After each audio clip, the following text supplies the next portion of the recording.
I don't normally make videos like this at all, but I've had a lot of people asking about the tactics we've been using in the MTK recaps, and I promised I'd make a video on it, so here I am, taking an ever so nervous step into the raging rivers of tactics, or some other apt metaphor. So I'm not here to waste your time today. I'm working on the next career resurrection video as we speak, and I'm going to need your help with that probably sometime early next week. But for today, I thought we'd take a little detour, take the scenic route to the land of tactics, just as a bit of fun. So I have this tactical setup that we've been slowly constructing over the previous 8 seasons of the Twitch save with MTK. Link in the description, shoehorn plug, etc. So what I have for you today is some examples of the tactical setup working extremely well and exactly as I expected it to. An example of it working appallingly, because full transparency and all that, and some extremely important information about how to set this up for your team to get the best out of the players that you have. As when I'm attempting to make tactics, I tend to not try to overdo it with like home and away tactics and different scenario-based tactics. I want something that's going to be one size fits all. The idea being that you can then take on the bigger sides and hopefully get some excellent results, whilst at the same time not having to compromise yourself and still be able to dominate the weak in your domestic leagues. I need to lay off the fantasy novels. But that is enough dilly-dallying. I have the receipts now. I've tested this with teams all over the football spectrum to give you an idea of what could work for different types of teams. The first one I tested out was Wrexham. Obviously, they're expected to win that league fairly comfortably. Probably weren't expected to get 121 points, though. Plus 93 goal difference. Paul Mullin scores 45 goals and O'Connor gets 22 assists.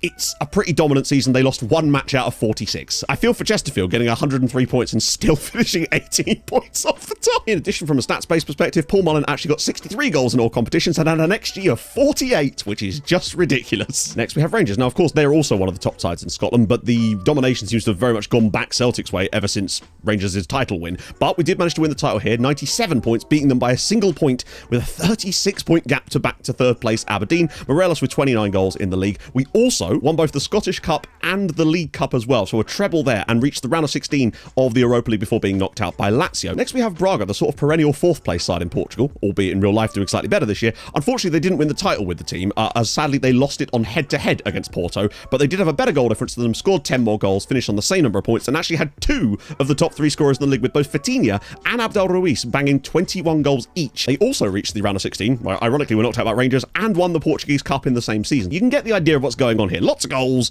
lots of points. Those are a lot of teams towards the top of various leagues, but what about sides a little bit further down the pyramid? Next we have Tromsø from the Norwegian League. They're expected to come 12th this season, so lower bottom half, basically, expecting to be around the relegation places just slightly above. Came 4th this season, plus 22 goal difference, and only a few points off of 3rd spot and 2nd spot with that one as well. And Lassie Nordos too, with 22 goals, the top scorer in the entire division. I said there was an example of it not going as well, and that is this one here with Bournemouth. Now, admittedly, Bournemouth still expected to be bottom of the Premier League, so the fact that they finished 14 points above the drop zone, you might think, well, that still feels like a bit of a success.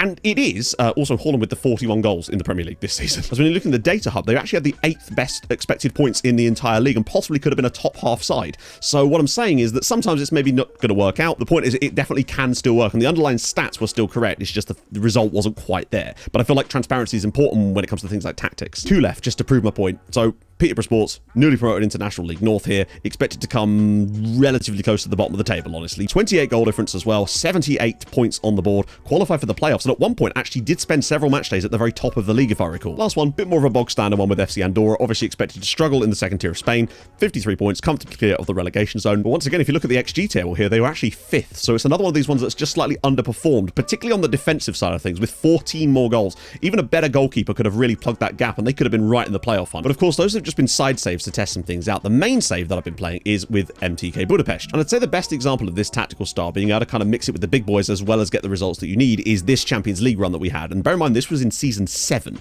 MTK starting the 2nd tier of Hungarian football. You know, sensible stuff, qualify for the knockouts, beat Dortmund on aggregate, beat Real Madrid on aggregate, then managed to knock out a relatively weak Porto side, then take Liverpool out on aggregate in the Champions League semi-final before we did fall to PSG with a red card in there as well. But the fact is, to get to season 7 of the save and already get this to a Champions League final, I've never managed to do anything like that before. And by season 6, we had probably one of the best seasons I've ever had in FM. 32 wins out of 33. Didn't quite get the flawless season, but we did only concede 7 goals in 33 matches, and I still don't really know how we managed that. And I think, if I recall correctly, we only conceded 1 in our first 17 matches that season. So with the right players, it can be incredibly defensively stable. There, of course, is a download link to the tactic in the description. You know how to install these things easily enough. Just download it, pop it in this folder, then just crack on up to here, hit load, and you'll see it in the list. So it looks pretty bog standard, and in many many ways it kind of is, but there's a few things that you do need to know about in terms of the players and personnel that you're going to need to make this work to the best of its abilities, because most of the roles are fairly straightforward. Advanced forward through the middle, no big deal there. Bog standard attacking midfielder on attack in behind him. Inside forwards on both the left and the right hand side, with an attacking one on the left, supporting on the right, but that being matched up with attacking wingbacks on both sides. Standard central defensive partnership.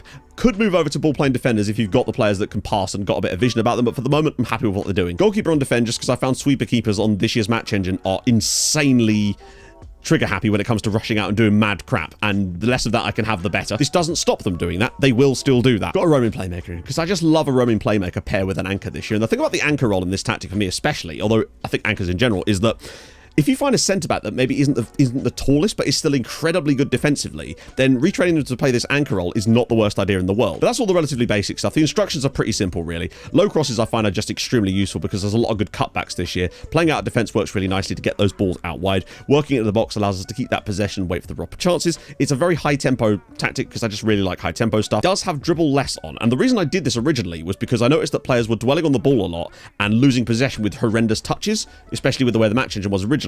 It's less important now, but I do just like the pretty passing lanes that it opens up and the nice way of play that it creates. Defensively, it's pretty simple, really. Counter press, counter, distribute quickly, distribute straight to the centre backs. I find that when I had it set to distribute to the fullbacks, they would sit a bit strangely and players would come out and mark them a bit more, so this just seemed to work better, and then you can play out from there. And out of possession, it's a fairly high line on both sides of things, preventing the short goalkeeper distribution. Get stuck in and step up more. Now, you will get a lot of yellow cards. There's just no two ways about it. You will get a lot of yellow cards. I think regularly in all of these tests, they were probably the number 1 or number 2 receiver of yellow cards over the course of a season.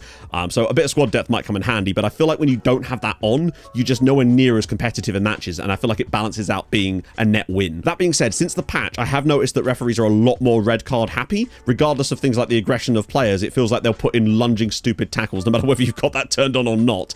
So just bear that in mind. One of the things I'm thinking about potentially changing about this is the get stuck in and the step up more thing, potentially. But for the moment, it's still having good results even after the patch, so I'm happy with it for now, but that's maybe what I'd look to change were things start to go a little bit wrong. And in terms of plan Bs, because I do still like to have a plan B occasionally, if we're struggling in a game or just not creating the sort of chances that I'd like to see, just not making things happen, especially if we got a lot of the ball. Sometimes I'll just turn off work ball in the box, because I think sometimes you can end up overplaying it. The other thing I will sometimes switch on is be more expressive, sometimes in combination with the two, and I do find that if you can't get results with this generally the way it is, those tend to at least be able to open things up a little bit. It doesn't always work because it's never going to, it's football. The other key thing for me in this tactic, and I feel like this is extremely important, maybe I should have put it earlier, is you'll notice here that every single role, other than the striker, literally, has shootless off. Now, some people won't be able to like completely do that because of conflictions with that, but the general idea is that I noticed that players were just getting into silly positions and shooting from those silly positions.